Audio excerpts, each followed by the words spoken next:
Welcome to my YouTube channel में आप सभी लोगों का स्वागत है। और आज हम पढ़ेंगे जीव विज्ञान का लेसन नंबर 1 जीव प्रक्रम। जीव प्रक्रम ये 10th में भी है और 12th में भी है। ये दोनों क्लासों के लिए है, 10th और 12th में भी आता है जीव प्रक्रम से सवाल। तो कोई भी क्वेश्चन ऐसे हो सकता है जीव प्रक्रम का, कोई भी क्वेश्चन 10th में भी पूछा जा सकता है और प्लस 12th में भी पूछा जा सकता है। तो सबसे पहले हम और क्लासों में पढ़ चुके हैं पोषण या प्रकाश संश्लेषण और जनन प्रजनन, ये सब पढ़ चुके हैं हम। लेकिन आज हम पढ़ने वाले हैं प्रकाश संश्लेषण के लिए आवश्यक पदार्थ क्या होते हैं। प्रकाश संश्लेषण के लिए आवश्यक पदार्थ क्या होते हैं, सबसे पहले हम देखते हैं कि जो प्रकाश संश्लेषण होता है उसे प्रकाश संश्लेषण किसे कहते हैं। जैसे कि पेड़ पौधे अपना भोजन जो बनाते हैं उसी क्रिया को प्रकाश संश्लेषण क्रिया कहते हैं। क्या कहते हैं, जो पेड़ पौधे होते हैं वो अपना भोजन बनाते हैं, उसी क्रिया को प्रकाश संश्लेषण क्रिया कहते हैं। लेकिन इसमें अभी यहाँ पे ये पूछा जा रहा है कि प्रकाश संश्लेषण के लिए आवश्यक जो पदार्थ होते हैं वो पदार्थ कौन से होते हैं जो प्रकाश संश्लेषण की क्रिया में काम आते हैं। जो प्रकाश संश्लेषण की क्रिया में काम आते हैं वो पदार्थ कौन कौन से होते हैं। तो सबसे पहले अपना हो जाएगा सूर्य का प्रकाश। सूर्य का प्रकाश, उसके बाद में CO2 किसको कहते हैं। CO2 का फुल फॉर्म क्या होता है, कमेंट करके बताइए आप लोग कि CO2 किसे कहते हैं। दूसरा हो जाएगा, तीसरा हो जाएगा अपना क्लोरोफिल। क्या हो जाएगा, क्लोरोफिल, जिसके क्या कहते हैं, हरित लवक कहते हैं। क्या कहते हैं, हरित लवक कहते हैं। क्लोरोफिल को क्या कहते हैं, हरित लवक कहते हैं। क्लोरोफिल किसमें पाया जाता है, क्लोरोप्लास्ट में पाया जाता है। क्लोरोप्लास्ट कहाँ पे पाया जाता है, क्लोरोप्लास्ट पेड़ पौधों के हरी पत्तियों में पाया जाता है। फिर चौथा अपना हो जाएगा जल, जिसके बगैर कोई जीवित नहीं रह सकता। कोई रह सकता है, कोई नहीं रह सकता है, जिसके बगैर कोई जीवित नहीं रह सकता है। सबसे पहले क्या हो जाएगा अपना सूर्य का प्रकाश, दूसरा कार्बन डाइऑक्साइड। CO2 का फुल फॉर्म क्या हो जाएगा, कार्बन डाइऑक्साइड। हम बता दिए, आप लोग कमेंट करके बताने वाले थे लेकिन हम ही बता दिए, चलो कोई बात नहीं। तीसरा अपना हो जाएगा क्लोरोफिल, चौथा क्या हो जाएगा, जल। सबसे पहले जैसे अगर छोटा पेड़ है तो वो अपने लिए क्या करेगा, कम चीज लेगा। अपना भोजन बनाने के लिए जो लेगा वो कम लेगा। पेड़ पौधों का मतलब क्या होता है, सूर्य का प्रकाश भी वो कम लेगा, CO2 भी कम लेगा, क्लोरोफिल उसके अंदर भी कम लेगा। प्लस वो क्या करेगा, जो जल खनिज पदार्थ होते हैं उन्हें भी वो कम ही लेगा, है कि नहीं। जो छोटा पेड़ है, जैसे कि आदमी क्या होता है, छोटा आदमी है तो कम खाना खाता है, बड़ा आदमी है तो ज्यादा थोड़ा खाना खाता है नहीं खाता। उसी प्रकार से जो छोटा पेड़ पौधे होते हैं, छोटे होते हैं पेड़ पौधे, वो कम लेते हैं। जो बड़े पेड़ पौधे होते हैं वो ये ज्यादा लेते हैं।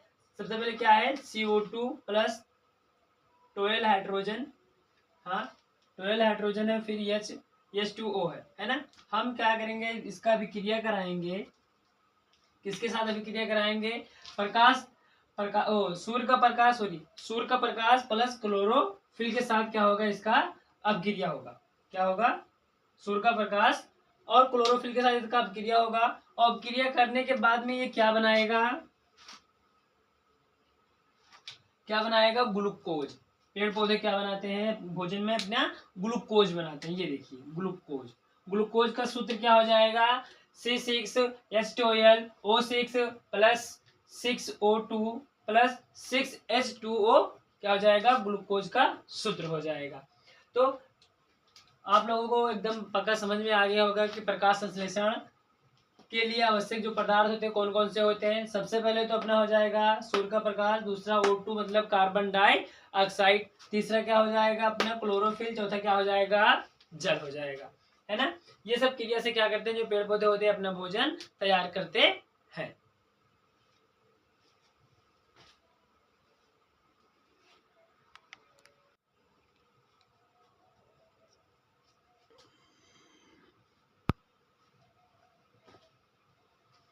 तो प्यारे बच्चों, हम समझेंगे कि प्रकाश संश्लेषण कहते किसे हैं। क्योंकि प्रकाश संश्लेषण में तो हो गया कि हाँ पेड़ पौधे अपना खाना बनाते हैं या अपना भोजन बनाते हैं।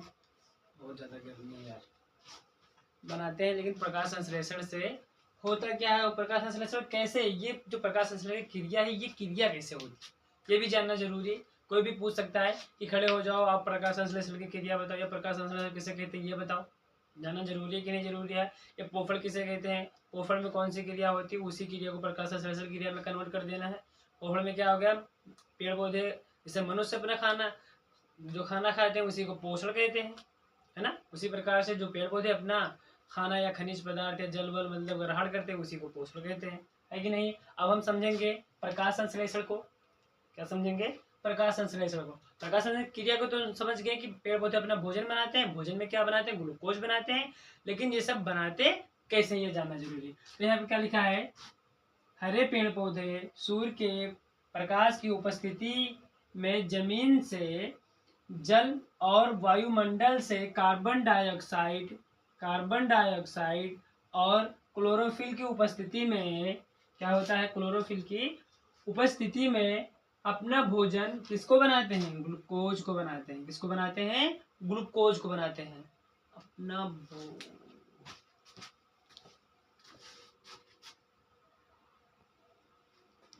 अपना भोजन किसको बनाते हैं? ग्लूकोज को बनाते हैं, का निर्माण करते हैं। तो इसी प्रक्रिया को प्रकाश संश्लेषण प्रक्रिया कहते हैं। क्या कहते हैं? तो इसी प्रक्रिया को प्रकाश संश्लेषण प्रक्रिया कहते हैं। इसी प्रक्रिया को क्या कहते हैं? प्रकाश संश्लेषण प्रक्रिया कहते हैं।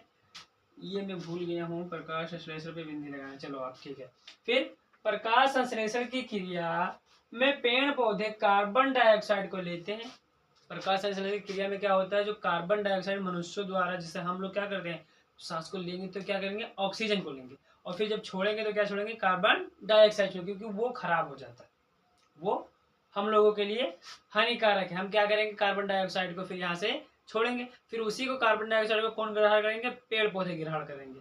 पेड़ पौधे ग्रहण करेंगे, ग्रहण करने के बाद में क्या करेंगे? उससे अपना भोजन बनाएंगे। भोजन बनाने की प्रक्रिया में क्या होगा? ऑक्सीजन निकलेगा। जो पेड़ पौधे क्या करेंगे? ऑक्सीजन को वहां से छोड़ेंगे हम लोगों के पास। हम लोग क्या करेंगे? पेड़ पौधे को देंगे कार्बन डाइऑक्साइड। तो क्या होता है? हम लोगों का जीविका जो है वो पेड़ पौधे से चल रहा है, जो पेड़ पौधों का जीविका है वो हम लोगों को चल रहा है। क्योंकि कार्बन डाइऑक्साइड अगर पूरा प्रदूषित हो जाएगा वायुमंडल में तो कोई जीवित नहीं रह सकता है कि नहीं है। जब कार्बन डाइऑक्साइड ज्यादा हो जाएगा तो कोई जीवित नहीं रह सकता, उसके लिए ऑक्सीजन की भी जरूरत बहुत ज्यादा हो जाएगी। और जब तक पेड़ पौधे नहीं रहेंगे तो ऑक्सीजन कहाँ से मिलेगा? नहीं मिलेगा। तो हम लोगों को क्या करना चाहिए? ज्यादा से ज्यादा पेड़ पौधे लगाना चाहिए। क्या होता है? प्रकाश संश्लेषण की प्रक्रिया में पेड़ पौधे जो होते हैं वो कार्बन डाइऑक्साइड लेते हैं।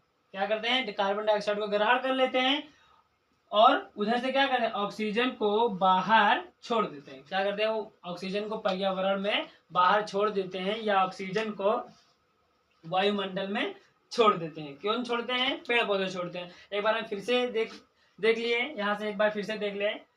प्रकाश संश्लेषण वह क्रिया है ना, जब हरे पेड़ पौधे सूर्य के प्रकाश की उपस्थिति में जमीन से जल और वायुमंडल से कार्बन डाइऑक्साइड क्या करते हैं? वायुमंडल से कार्बन डाइऑक्साइड क्लोरोफिल की उपस्थिति में, किसके उपस्थिति में? क्लोरोफिल की उपस्थिति में अपना भोजन क्या करते हैं? अपना भोजन क्या बनाते हैं? ग्लूकोज बनाते हैं। क्या? ग्लूकोज बनाते हैं। क्या करते हैं? अपना भोजन ग्लूकोज का निर्माण करते हैं। तो इसी प्रक्रिया को क्या करते हैं? इसी प्रक्रिया को प्रकाश संश्लेषण प्रक्रिया कहते हैं। कहते क्या है? इसी प्रक्रिया को प्रकाश संश्लेषण प्रक्रिया कहते हैं। प्रकाश संश्लेषण की प्रक्रिया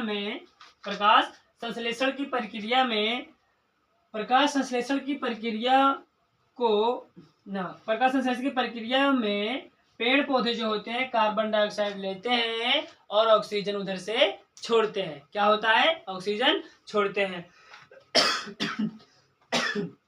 अब हम लोगों को समझ में आ गया कि प्रकाश संश्लेषण किसे कहते हैं, या पेड़ पौधे भोजन अपना कैसे बनाते हैं। पेड़ पौधे अपना भोजन किससे किसे बनाते हैं? सबसे पहले तो हो जाएगा सूर्य का प्रकाश। दूसरा क्या हो जाएगा? इधर देखो, यहाँ से कार्बन डाइऑक्साइड मतलब CO2। क्या कहते हैं? CO2। कार्बन डाइऑक्साइड को क्या कहते हैं? CO2 लेंगे। फिर तीसरा क्या रहेगा उनका? क्लोरोफिल, जो उनके पत्तियों में ही पाया जाता है। क्लोरोफिल कहाँ पाया जाता है? पत्तियों में ही पाया जाता है। चौथा उनका क्या हो जाएगा? जल, जिसे कहते हैं पानी। क्या कहते हैं? पानी मतलब जल, है ना। ये सब चारों चीजों को मिला के वो क्या बनाएंगे? ग्लूकोज बनाएंगे। एक क्या बना देंगे? ग्लूकोज बना देंगे। तो उसी प्रक्रिया को क्या कहते हैं? प्रकाश संश्लेषण प्रक्रिया कहते हैं। अगर आप हमारे चैनल पे नए आए हैं तो हमारे चैनल को प्लीज़ सब्सक्राइब करें और शेयर करें, लाइक ज़रूर करना हमारे चैनल को और ज़्यादा से ज़्यादा शेयर कर देना ताकि आपसे वो किसी और के पास पहुंच जाए और कोई और देखेगा तो अच्छा नंबर आएगा।